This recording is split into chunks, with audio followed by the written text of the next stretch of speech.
May I take it that the conference wishes to elect by acclamation His Highness Sheikh Tamim bin Hamad Al Thani as President of the 5th United Nations Conference on the Least Developed Countries. It is so decided.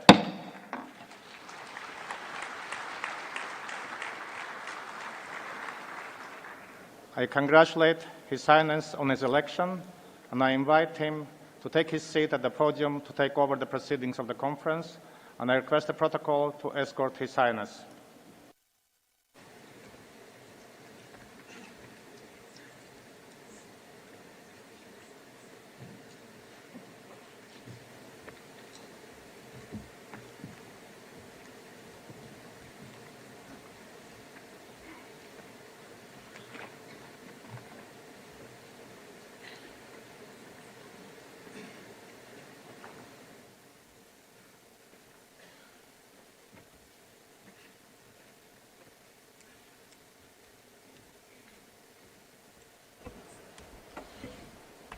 سعادة أنطونيو غوتيريش الأمين العام. Your Excellency Antonio Guterres, Secretary General of the United Nations, Your Excellency Csaba Kőrösi, President of the 77th Session of the General Assembly, Your Excellency Lechezara Stovia, President of the Economic and Social Council, distinguished heads of state and government, ministers, excellencies, ladies and gentlemen. It is an honor and a privilege for me to have been elected President of the 5th United Nations Conference on the Least Developed Countries, and I wish everyone success in achieving the goals of this conference.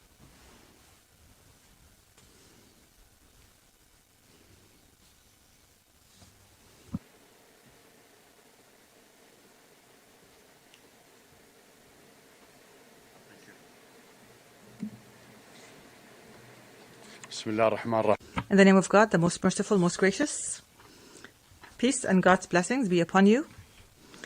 I would like to welcome you in Doha, and I wish you a pleasant stay. The Least Developed Countries' 5th conference is being held in light of serious challenges that the world is witnessing and that are a result of new international conflicts, as well as the international food crisis and climate change, not to mention the continued aftershocks of the COVID-19 pandemic. We are required to face these challenges and to keep them in consideration as we plan for the joint and common future of our countries and nations for the next decade in the life of the LDCs group. Billions in these countries continue to suffer from poverty and the lack of food, healthcare, and education. There is no doubt that this is primarily a structural issue related to the absence of a balance in the relationship between advanced industrial centers and the peripheries in our world. But it is also a matter of developmental and economic policies that are soundly implemented in LDCs. Some of these LDCs have managed to overcome the marginalization because of their development policies. However, in all cases, this is our common cause. This is a global cause. And this must be realized by developed countries and their societies. Our meeting is being held as our brothers and sisters in Turkey and Syria continue to suffer from the effects of the huge earthquake that hit them and that damaged millions and affected their lives. And here, on your behalf, I reaffirm our solidarity with our brothers and sisters in Turkey and Syria, and I call on you all to support Turkey's efforts to overcome the effects of this catastrophe. I would also like to confirm the need to lend assistance with no hesitation to our brotherly Syrian people. And I am puzzled by the delay in aid given to this people, and I confirm that it is wrong to abuse a humanitarian tragedy for political purposes. Ladies and gentlemen, there is no way we can build a new world in a manner that is safer and more just and free for today and tomorrow, except through global human solidarity. Therefore, holding this conference is a renewed statement of our solidarity and the unity of our common will to confront joint challenges and search for effective and sustainable solutions. This conference is an important opportunity to evaluate what has been achieved within the framework of the Istanbul Programme of Action, which was adopted over a decade ago. Here, the Doha Programme of Action, which crowned the intergovernmental negotiations that took place in New York when it was adopted by consensus, is the basis of a roadmap to support and confront the problems facing LDCs in the upcoming decade. The conference will not succeed simply by adopting this program, but by implementing it and implementing it well. We value what was achieved within the 5 outputs that were adopted for LDCs, which are in the form of establishing a food storage network, a food storage facility, as well as an online university and different platforms for these countries, and adopting comprehensive measures by stakeholders to alleviate the disputes and alleviate crises and build resilience, and to implement investment plans in these states, and to develop a facility for the graduation of LDCs in a sustainable manner. Distinguished guests, there is a common global responsibility in confronting the challenges of food security and climate change and the energy crisis and the debt crisis, and finding solutions is a collective and important responsibility among all countries. However, regardless of our analysis in respect of the backgrounds of the gap between developed and the least developed countries, there is a moral obligation incumbent upon the rich and developed countries to contribute more to assist the least developed countries to overcome the global challenges that we are now dealing with. This is a responsibility and not a favor. On the other hand, the least developed countries must create the conducive conditions to transform joint crises into national action at the level of strategies, plans, and national legislations. These countries are not responsible for the past, yet it is their duty to adopt and follow rational policies for the present. We say this while at the same time we take into consideration existing structural obstacles and the unequal relationship between the global north and the global south. Ladies and gentlemen, I avail myself of this opportunity to commend the positive initiatives to combat poverty and address the urgent needs for food security in many poor countries. However, the food security crisis cannot be solved only by providing emergency humanitarian aid or temporary remedies. Rather, it is also necessary to assist these countries achieve their food security. We have put forward initiatives within the context of addressing the root causes of the problems, such as the initiative of the Global Dryland Alliance to enable dryland countries to achieve food security. Others have put forward their own initiatives as well. It might be appropriate to revive the theme of the Secretary General of the United Nations of no poverty in the world. The realization of this requires an international synergy to implement a human development plan at the global level. Here we must pay due attention to the relationship between peace and development. Food security and development cannot be achieved against the backdrop of raging civil wars in a number of the poorest countries in the world.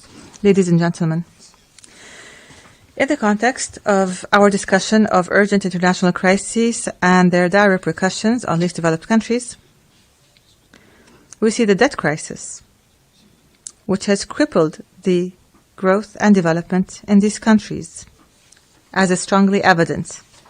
Here we value the efforts made by the G20, especially the extraordinary summit of leaders hosted by the Brotherly Kingdom of Saudi Arabia on the COVID-19 pandemic and the steps taken under the presidency of Italy regarding the debt service suspension period for the poorest countries. However, the debt issue needs to be addressed more comprehensively in a way that takes into consideration justice and pragmatism to break the vicious cycle through which countries opt to borrow for developmental purposes, such as building infrastructure and so on. Debt repayment thus exacerbates poverty and prevents the implementation of development projects. As for the climate crisis, the Sharm el-Sheikh summit held in sisterly Egypt made an achievement in establishing the Loss and Damage Fund allocated to assist and support developing countries. Based on our commitment to combating climate change and the internationally approved policies in this regard, we aspire that the advanced industrial countries would fulfill their legal and moral responsibilities in taking more effective and efficient decisions and measures on emissions. Ladies and gentlemen, the state of Qatar takes pride in continuing its active role in multilateral international action across the different fields of development and humanitarian issues, human rights, and mediation to promote international peace and security. In this context, and based on our National Vision 2030, which upholds the values and principles of cooperation, partnership, and solidarity in helping countries, peoples, and communities suffering from humanitarian crises, conflicts, poverty, and debt, the state of Qatar has made a lot of humanitarian and development contributions in accordance with the formulas of bilateral and multilateral cooperation, especially within the framework of strategic partnerships with the United Nations and other leading international organizations and institutions. Based on the state of Qatar's firm commitment to supporting the contribution of least developed countries, I announced a financial contribution of a total amount of $60 million, of which $10 million will be allocated for supporting the implementation of the Doha Program of Action for LDCs. $50 million will be allocated for supporting the intended outcomes of the Doha Program of Action and building resilience in the least developed countries. I urge development partners to follow the example of Qatar and take the initiative to support the implementation of the Doha Program of Action as part of our humanitarian and developmental duty towards the peoples of least developed countries.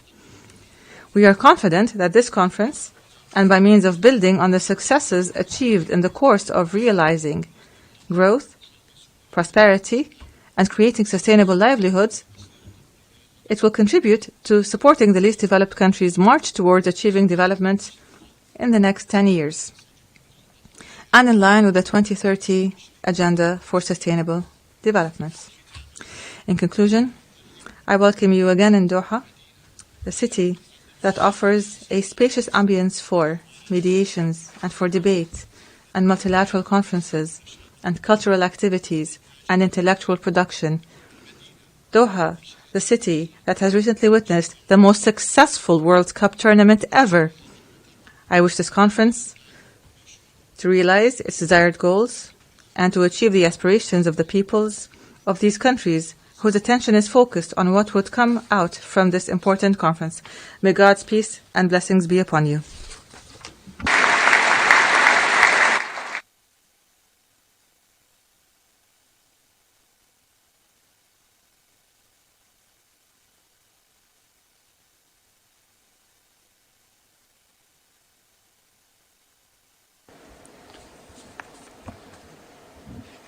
أدعو الآن I now invite His Excellency Antonio Guterres, Secretary General of the United Nations, to address the conference.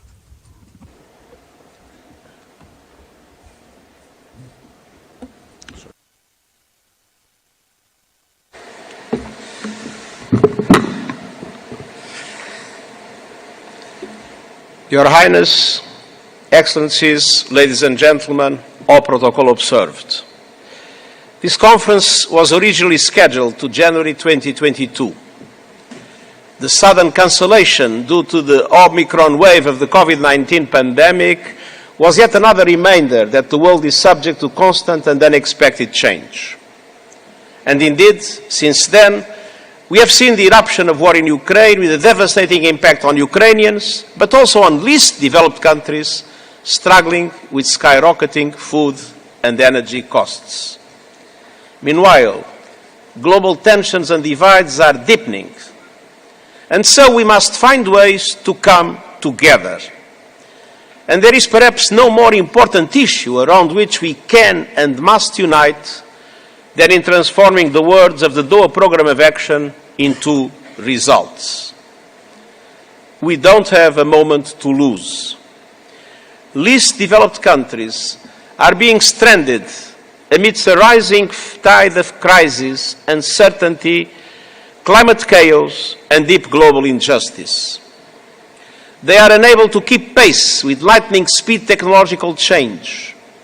Systems are stretched from health and education to social protection, infrastructure and job creation. Unemployment is rising, especially among young people, and women are being pushed to the sidelines. And the deeply dysfunctional and unfair global financial system is handing least developed countries the rawest of deals. Least developed countries face interest rates that are up to 8 times higher than developed countries, and it is only getting worse. Today, 25 developing economies are spending over 20% of government revenues not on building schools, not on feeding people, not on expanding opportunities for women and girls, but solely on servicing debt. Some have seen debt service payments skyrocket by 35%. So, Excellencies, least developed countries need a revolution of support across 3 key areas. First, they need immediate assistance to rescue the Sustainable Development Goals. For least developed countries, these goals represent survival in itself, from poverty eradication to food, health, clean water and sanitation. The September's SDG Summit is the centerpiece moment to demonstrate a global commitment for action. We have put forward and presented to the G20 an SDG stimulus to alter or to gather the world around the need to provide at least $500 billion a year to developing countries. And it's also high time that developed countries live up to their commitment to provide least developed countries with 0.15 to 0.20% of their gross national income for official development assistance. No more excuses. We must also expand international efforts to fight tax evasion, money laundering, and illicit financial flows that drain domestic resources. While no country or region is immune, lower-income countries lose a much higher proportion of their tax revenues to tax abuse, while having the least influence on global taxation rules. Least developed countries also need funding and support for structural transformation to climb the value chain, to massively invest in manufacturing and technological capabilities and better infrastructure and transportation networks, to give women a seat at decision-making tables of government, business and civic life, to invest in education and training, to generate a highly skilled workforce, and to strengthen institutions. The Doha Programme of Action is a practical guide to address all these issues. It contains concrete targets and deliverables, such as a sustainable graduation support facility, an investment support center, and an online university, which can play a game-changing role in implementing the Sustainable Development Goals in least developing countries. And so I call upon development partners to support the implementation of these deliveries and the achievement of the Doha Programme of Action targets. Second, we need to reform the global financial system through a new Bretton Woods moment. International financial institutions must develop creative ways to extending financing where the needs are greatest. And this includes expanding contingency financing and integrating disaster and pandemic clauses into debt instruments. It is also time to accelerate the reallocation of special drawing rights from the richest countries that receive the most to those who need help the most. Multilateral development banks should transform their business model to massive leverage funds to attract greater flows of private finance at reasonable cost into developing countries, in particular the least developed ones. And we must find new common sense ways to measure countries' economies, such as developing lending criteria that go beyond gross domestic product, to provide a true view of the value of natural capital, such as the preservation of forests, watersheds, and marine resources. Et troisièmement, and thirdly, the least developed countries need a climate action support revolution. They produce less than 4% of global greenhouse gas emissions. It is, alas, tragic that close to 7 deaths in every 10 due to climate disasters happen in these countries. Developed countries must increase their support to the least developed countries to help them to adapt, to increase their resilience to climate change, and to transition more swiftly to renewable energy. They must honour the promise they made to mobilise $100 billion for developing countries and to simplify access to climate action financing. Make the Loss and Damage Fund agreed on at the last COP operational. Honour the commitment to multiply by 2 adaptation finance, to replenish the Green Climate Fund to more ambitious levels. They must, in the next 5 years, support the creation of early warning systems for everyone in the world. And in September, I will convene a summit on climate ambition. This will be an opportunity for governments, companies, and civil society to move from words to actions when it comes to their net zero emissions commitments and to guarantee climate justice for the most affected populations. I'm also calling for a climate solidarity pact in order to mobilise financial and technical support to ramp up the transition of emerging economies to renewable energy and to keep the 1.5 degree goal alive. Your Highness, Excellencies, the era of unkept promises must come to an end. Now. Let us give their rightful place to the needs of the least developed countries at the very heart of our projects, our priorities, and our investments. Thank you.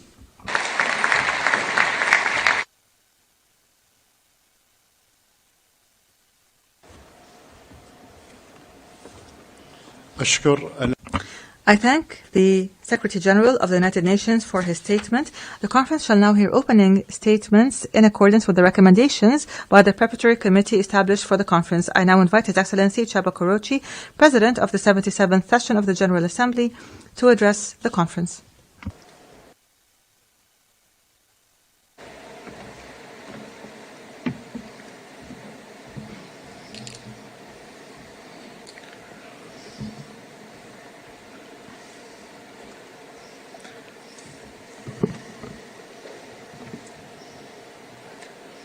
Your Highness, Excellencies, ladies and gentlemen,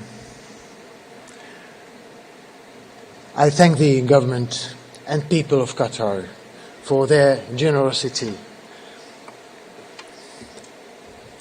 and to host this 5th conference on LDCs in Doha.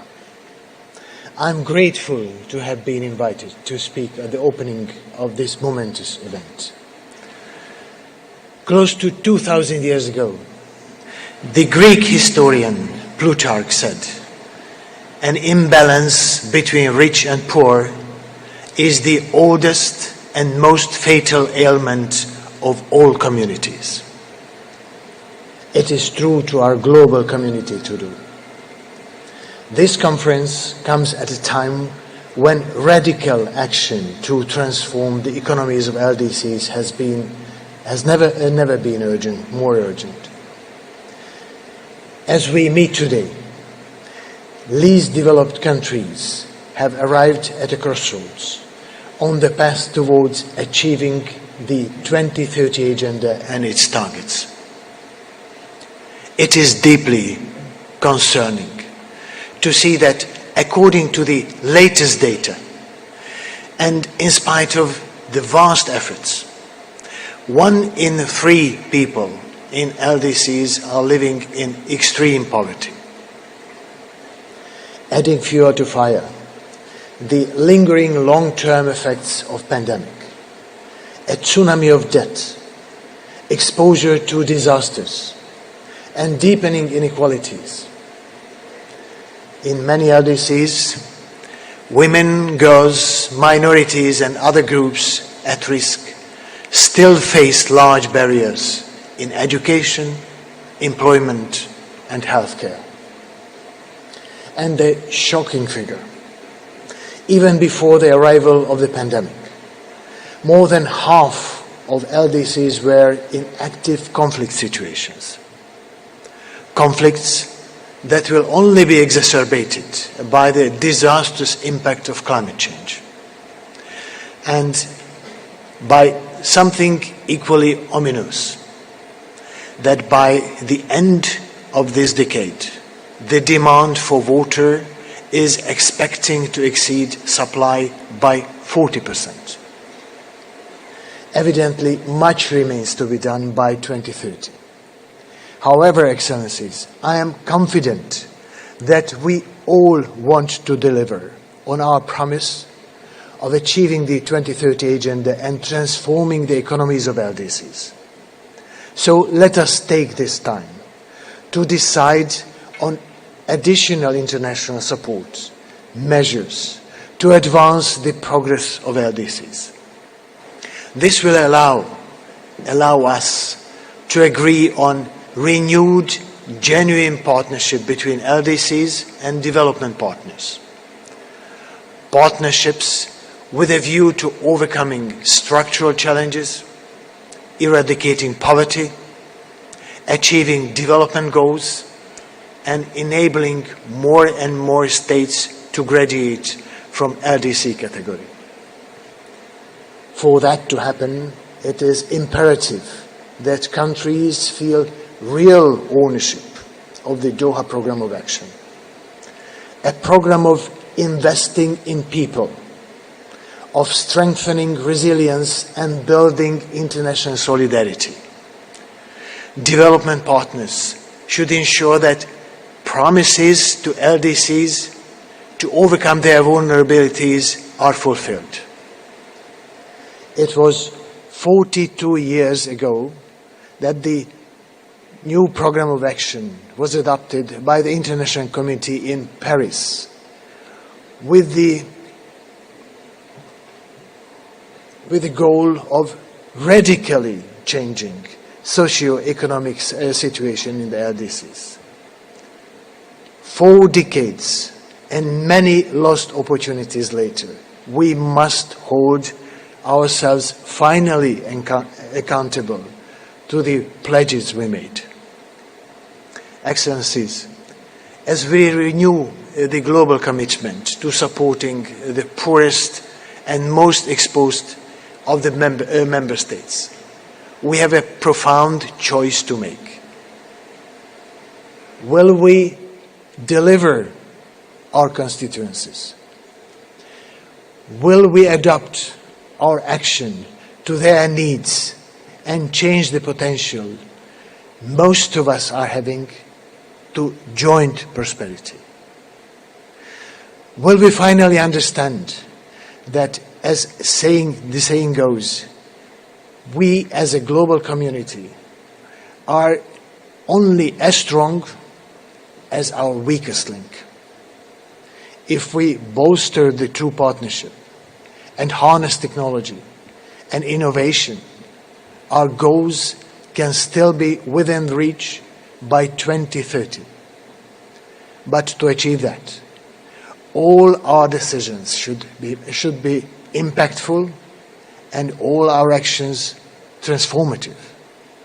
Starting from the international finance institutions should focus on to how we measure wealth and sustainable development, from the reliance on science in decision-making to mobilize solidarity at all levels, from improving the standards of governance to new understanding of global common goods.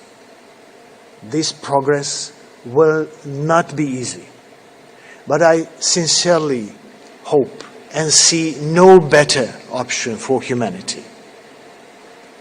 My team and I stand ready to assist the LDCs on their historic path. I wish you all the best in your deliberations. I thank you.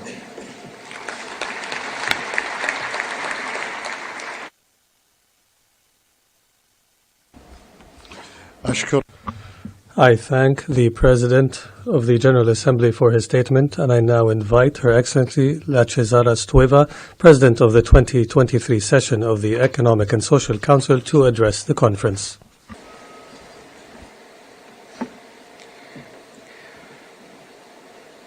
Your Highness, Mr. Secretary General, Mr. President of the General Assembly, Excellencies, ladies and gentlemen, I would like to thank the government of Qatar for hosting this landmark gathering and for their exceptional hospitality. It is a privilege and an honor for me to be part of this momentous conference. The main principle of the 2030 Agenda for Sustainable Development is leaving no one behind, which means that priority should be given to helping those furthest behind first. And rightfully so, because collectively we are only as strong as the most vulnerable amongst us. This conference provides a unique opportunity for all of us to ensure that through a new global partnership, the least developed countries are equipped to deliver on crucial development goals by 2030. We have a collective responsibility to bolster their development efforts. Least developed countries have immense potential, rich human, cultural, and natural resources. What is needed is sustainable economic growth for all to live in peace and prosperity. Excellencies, the Doha Programme of Action is ambitious, innovative, bold, and offers a new multi-stakeholder alliance for the LDCs. It is shaped by the commitment of the LDCs and their development partners, governments at all levels, the private sector, and civil society. The United Nations system is critical to realizing the implementation of this ambitious agreement. Halfway to 2030, we must leverage the synergies between the Doha Programme of Action and the 2030 Agenda for Sustainable Development. We must apply accelerators in each of the 6 priority areas of the Doha Programme of Action. Only this way can we overcome the impact of the ongoing crisis and regain momentum in achieving the 2030 Agenda in the least developed countries. It is urgent to address the interconnected crisis. Emergency action must be complemented by longer-term efforts to ensure sustainable recovery. Millions of young people and the growing working-age population in LDCs can drive transformative sustainable development. It is commendable that many LDCs have graduated or are in the process of graduating from the LDC category. This is a milestone for development. But such graduation must be irreversible, resilient, and sustainable. This requires country-specific support from the international community. The Economic and Social Council will do its part. The Sustainable Graduation Support Facility, included in the Programme of Action, aims to support the march towards sustainable graduation. Excellencies, all LDCs are highly vulnerable to rising prices and supply constraints for food and fuel. Tightening financing conditions have curtailed their ability to invest in sustainable development and to address the impact of climate change. To turn the tide and rescue the SDGs, as the Secretary General just mentioned, he has proposed a global SDG stimulus. It is important to rally to deliver it. We must act on our commitment to ensuring adequate funding for LDCs. Debt relief programs should be accessible for all LDCs. Concessional public development financing should have long been scaled up. Catalyzing higher investment flows in both physical and social infrastructure can drive greener growth and human development. It can enhance resilience to shocks and disasters. Conducive trade and investment policies are a critical foundation for breaking out of poverty. We need to act now. Excellencies, 2023 is a critical year for the 2030 Agenda for Sustainable Development. The SDG Summit in September must turn the tide and revamp our efforts towards the SDGs. And the full implementation of the Doha Programme of Action will be key if we are to succeed.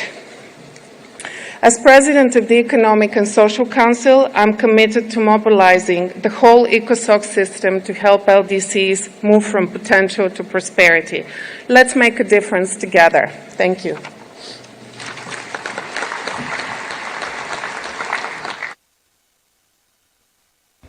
أشكر رئيسة I thank the President of the Economic and Social Council for her statement.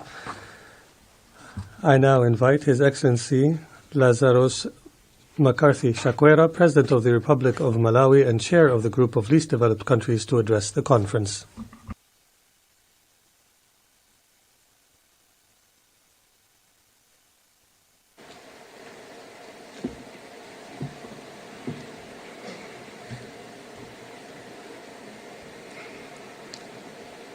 Your Highness,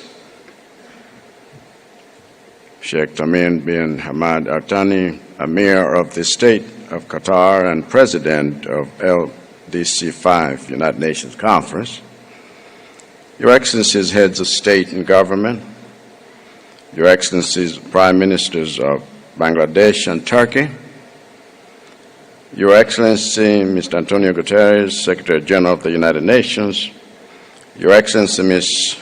Rabab Fatima, Under-Secretary General and High Representative for the Least Developed Countries, distinguished delegates, partners, ladies and gentlemen, for those of us who met yesterday to kickstart in anticipation for what we are starting today, I trust that you had a restful night and come refreshed enough this morning to press ahead and make even more progress in pursuit of our shared objectives within the framework of the Doha Program of Action. I also trust that you are taking advantage of side meetings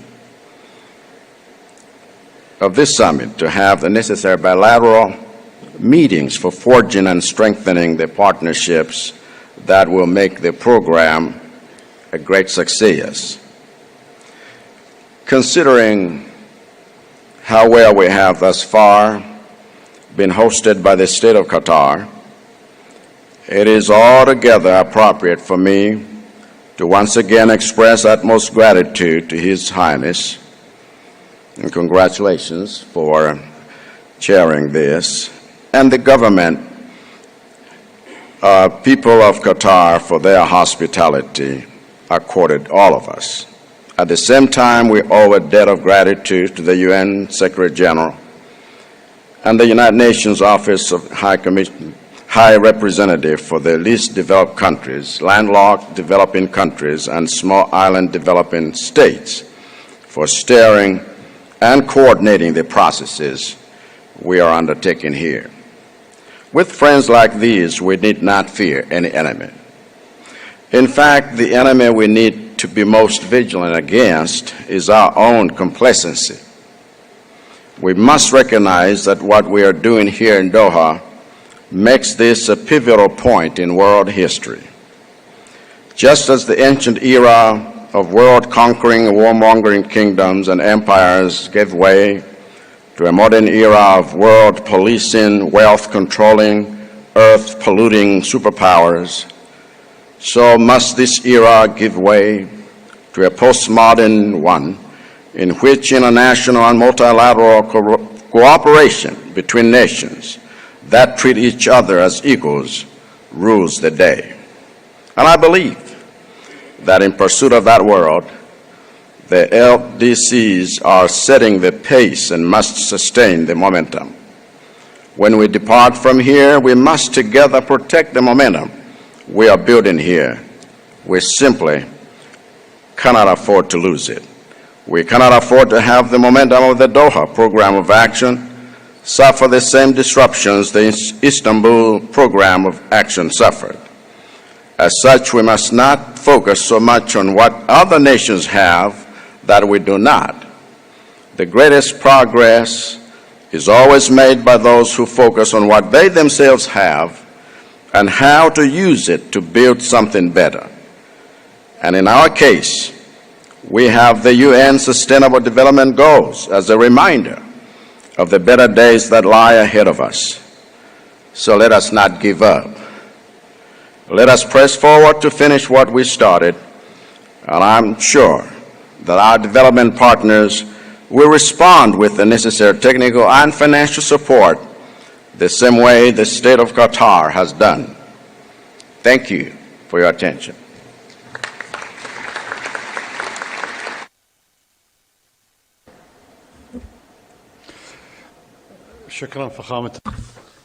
I thank the President of the Republic of Malawi, and I now invite Her Excellency Sheikh Hasina, Prime Minister of the People's Republic of Bangladesh, to address the conference.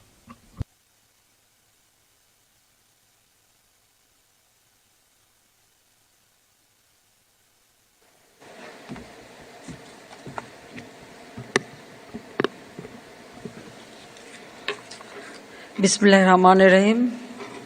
Your Royal Highness, the Amir of Qatar, the President, Excellencies, Mr. Secretary General, distinguished participants, friends, Assalamu alaikum and good morning. I am happy to be with you at this August gathering. I thank the government and the people of Qatar for their generous hospitality. I appreciate the forward-looking words we have just heard. In 1974, Bangladesh became a member state of UN under the leadership of my father, our father of the nation, Bangabandhu Sheikh Mujibur Rahman. At the time, Bangladesh, recognized as an LDC, was struggling to rebuild the war-ravaged economy. Unfortunately, the following year, Bangabandhu Sheikh Mujib, along with most of my family members, were brutally assassinated. My mother, my 3 brothers, and other family, about 18 members. My younger sister and myself, we were abroad that time. 6 years we couldn't return home. We stayed abroad as a refugee. After 6 years, I was able to return my home. To carry forward my father's legacy, we vote that Bangladesh will continue to champion the LDC causes. Bangladesh feels proud to have often acted as an LDC spokesperson in the last 5 decades. I attended the previous LDC conferences in Brussels and Istanbul. We are pleased that Bangladesh qualifies for LDC graduation. We now look forward to graduating in 2026. Bangladesh is the only LDC among the world's 50 largest economies in terms of GDP. Our march towards graduation is also marked by our efforts at just, inclusive, and sustainable development. We have cut down poverty rate from 31.5% to 20% within a decade. We are internationally recognized for disaster risk reduction and climate adaptation. Our social protection measures constitute 16.6 0.75% of our total budget. We have distributed about 700,000 free of cost houses to ensure shelter for all. We rank top the South Asia in reducing gender disparity. Our literacy rate stands at 75.2% with near universal primary education enrollment. The average life expectancy of our people is now more than 73 years. During COVID-19 pandemic, we provided 28 stimulus packages worth 6.15% of our GDP. Our economy proved its resilience by growing at 10%, even in 2021 to 2022. Per capita income grew threefold in a decade and has reached $2,824. Bangladesh is now a reliable partner in the international supply chain. We are the fast-growing digital economy and a potential regional hub for connectivity and logistics. Our next vision is to build a smart Bangladesh by 2041. Much of the Bangladesh story owes to international support measures we negotiated for LDC. The duty and quota-free access we secured from most developed and emerging economies helped our private sector build a solid manufacturing base. The patent waivers provided under TRIPS agreement allow us to meet 98% of our pharmaceutical needs. The exemption under other WTO agreements enable us to boost agricultural production and combat hunger, malnutrition. The international technical assistance we received help us make concrete development plans. However, LDCs need sustained support, double their share of global trade. ODA targets for LDCs from developed countries deserve to be fulfilled. International financial institutions have the means to support debt sustainability in LDCs. Climate financing for LDCs should be made flexible and predictable. Technology transfer to LDCs needs to be tangible and meaningful. Our migrant workers need protection for their rights and well-being. We cannot fail the 226 million youth in LDCs. The pandemic and then the war in Ukraine have dealt a major blow to LDC economies. The rise in food and fuel price in international markets have caused inflations in most LDCs. Added to this remain the climate crisis and long-drawn conflicts in certain LDCs. In Bangladesh, we are dealing with 1.2 million forcibly displaced Rohingya from Myanmar with no immediate solution. The Doha Program of Action is yet another assurance of hope for the world's most vulnerable countries. The international community must renew its commitment for real structural transformation in LDCs. For graduating LDCs, there should be some incentives for their performance. They should enjoy the international support measures for LDCs for an extended period of time. They need enhanced investments and know-how to build their productive capacities. There can be some innovative and transitional financing mechanism meant for them.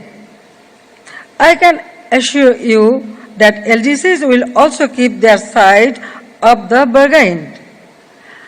Our nations do not ask for charity. What we seek are our dues international commitments. I thank you all. Thank you very much.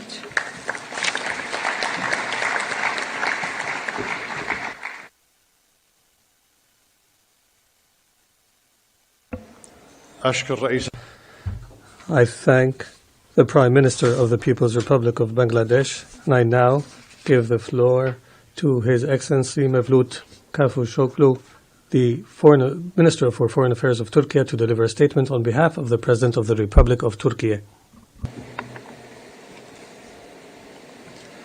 His Highness Sheikh Tamim bin Hamad Al Thani, distinguished heads of state and governments, Mr. Secretary General, Presidents of the General Assembly and ECOSOC, dear colleagues, ladies and gentlemen. Let me first convey the greetings of President Erdogan. He wanted to join us today.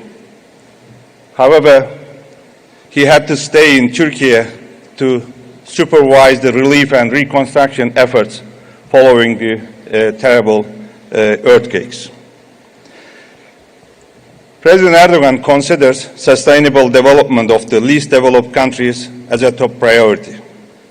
He has full confidence that this conference will be a milestone in developing a new global partnership, a partnership that will ensure that LDCs benefit from social, economic and environmental development, a cooperation that will ensure the global economic and financial system doesn't create further inequalities, a commitment that will secure that LDCs are not held back by decisions taken far beyond their borders. In this regard, we appreciate the remarkable efforts of both Qatar and United Nations. We wish to thank His Highness Sheikh Tamim and gentlemen, dear friends. On February 6, 2 earthquakes shook southeastern Turkey. Our nation is in deep sorrow today. However, the sincere international solidarity warms our hearts and gives us strength. LDCs were among the first to offer support and solidarity during the darkest days. We recognize that extending this helping hand was, in some cases, a significant sacrifice in itself. Turkish nation will never forget it. Your solidarity after the earthquake showed once again that you are the most developed and generous in heart. A sincere thank you from your sisters and brothers in Turkey. Excellencies, ladies and gentlemen, our gathering today in Doha takes place at a time when the international system is passing through swift transformations. Least developed countries are the most vulnerable in face of such developments. It is our collective responsibility to support the development and progress of vulnerable nations.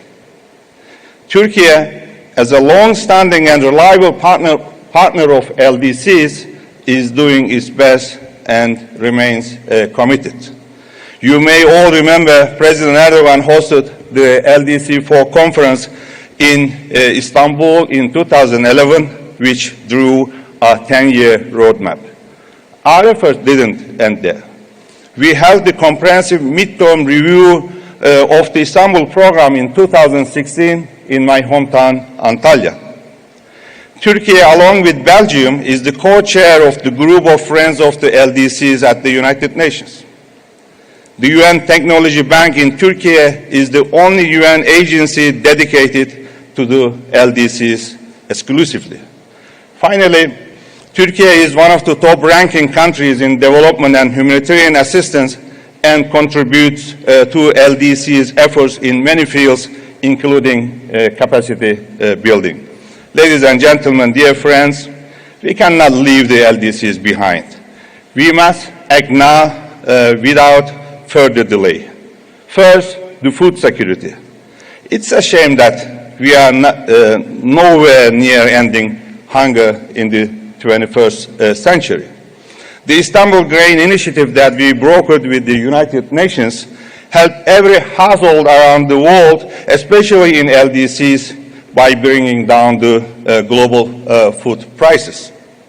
We are working hard for its smooth implementation and further extension. That is what we discussed with Secretary General Guterres last night. Second, we cannot tolerate two separate worlds with a digital and technological gap between them.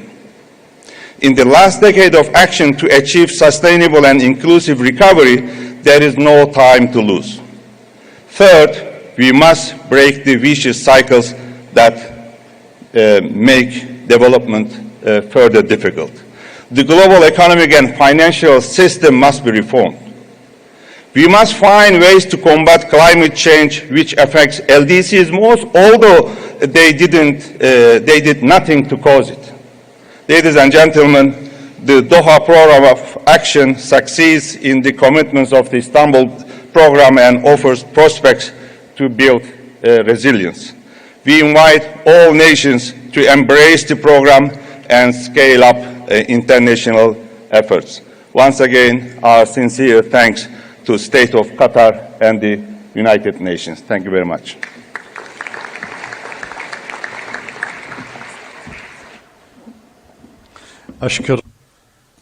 I thank the Minister of Foreign Affairs of Turkey, and I now invite Ms. Molapo, the youth representative from Lesotho, to make a statement.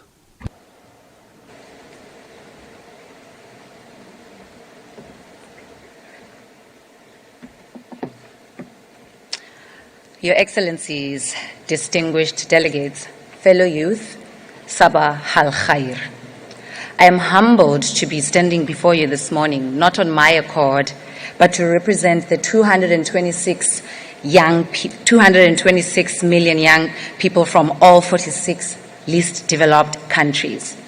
You can all imagine what a huge task this is, and I can't afford to fumble. It is all the more daunting because young people have been genuinely and meaningfully engaged in this 5th LDC conference, and we're proud to be part of the Doha Program of Action process. Whilst we wish all of our colleagues could be able to participate in the conference, those of us that are here will carry their voice, and we're here to be part of the solution to the issues facing the LDCs. Our intention is to speak truth to power, but still find ways to work with the decision makers to make meaningful change. Distinguished guests, my name is Reekeditso Molapo. I am a social entrepreneur and an environmental activist, and for the past 28 years of my life, I've been living in a least developed country. This means that I have seen and lived through my fair share of the issues that the LDCs face. My dream is to experience a different reality in my lifetime. When the Doha Program of Action comes to an end, I'll be 36, a youth no more. When I look around me, I want to see real change, better chances, equal opportunities. The challenges facing my country and the other LDCs are well known, especially in this audience. Energy poverty, climate vulnerability, unemployment, conflict, the list could and does go on and on. However, I'm not here today to pinpoint how difficult the situation is, but instead to accentuate the courage and the audacity of the LDC youth. I want to speak not about adversity, but about our aspirations. Aspirations that include access to decent employment, quality education and entrepreneurship, aspirations to live in fair, resilient, sustainable, and gender-equal societies, societies where we are empowered to realize our full potential, societies where we are recognized as rights holders and key stakeholders in the implementation and monitoring and evaluation of the international programs designed to support us. And lastly, societies that look forward to graduating from the sorry category of being the furthest behind in reaching our development goals. Young people from the LDCs are dynamic, bold, and innovative. We are also resilient. We have to be. Our ambition is impressive, and we have overcome a lot, and against all odds, we continue to drive positive change in our countries. We do not only talk about the problems we face, but we act on them too. We're rolling up our sleeves and we're busy in the work of solving all 17 Sustainable Development Goals. For example, Muriel Mpengegese from Burundi creates employment for vulnerable youth and supports livelihoods through her initiatives. Shaima Barakat from Yemen prototypes and tests solutions for the different SDGs. Gladys Habu from the Solomon Islands advocates for climate issues, especially those faced by small island developing states. And Kwaile Monaheng from Lesotho has started and works for clean energy projects that aim to expand energy access in Africa. These are but a few examples amongst many. For us as youth, the impact marathon continues. To the decision makers and heads of state in the room, we urge you to accelerate your action on the issues facing the LDCs. We demand you create enabling environments for us to thrive, recognize our potential, and take heed to our youth declaration. We need you to urgently invest in youth socially and financially. And lastly, we request that you lead us to sustainable graduation by formally and systematically including youth in the implementation of the Doha Program of Action, because its success depends on this. To my fellow youth, let us continue scaling our impact, be strategic in our actions, to be activists and protesters when we need to be, but also ready to infiltrate these spaces where we can influence policies, agendas, and structures. In the end, moving from potential to prosperity and fulfilling Agenda 2030 requires all hands on deck.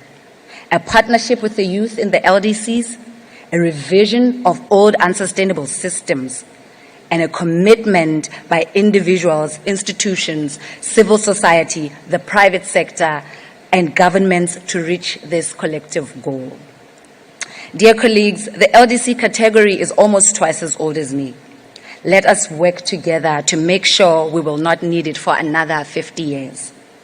The youth would like to reiterate the importance of all countries graduating, and we look forward to a future where least developed is a concept found in the history books. Shukran laka.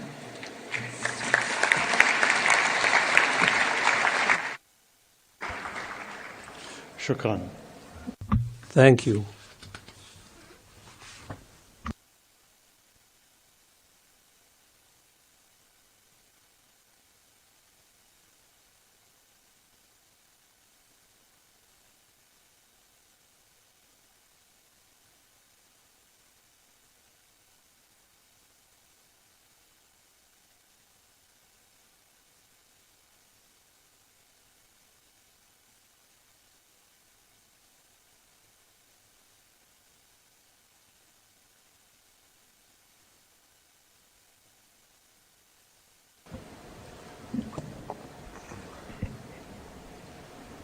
أشكر السيدة مولابو.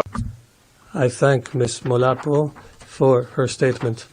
Distinguished heads of state and government, ministers, excellencies, ladies and gentlemen, we have heard the last speaker for the opening segment of the conference. The conference has thus concluded its consideration of Agenda Item 1. Before proceeding further, delegates are reminded that at its plenary meeting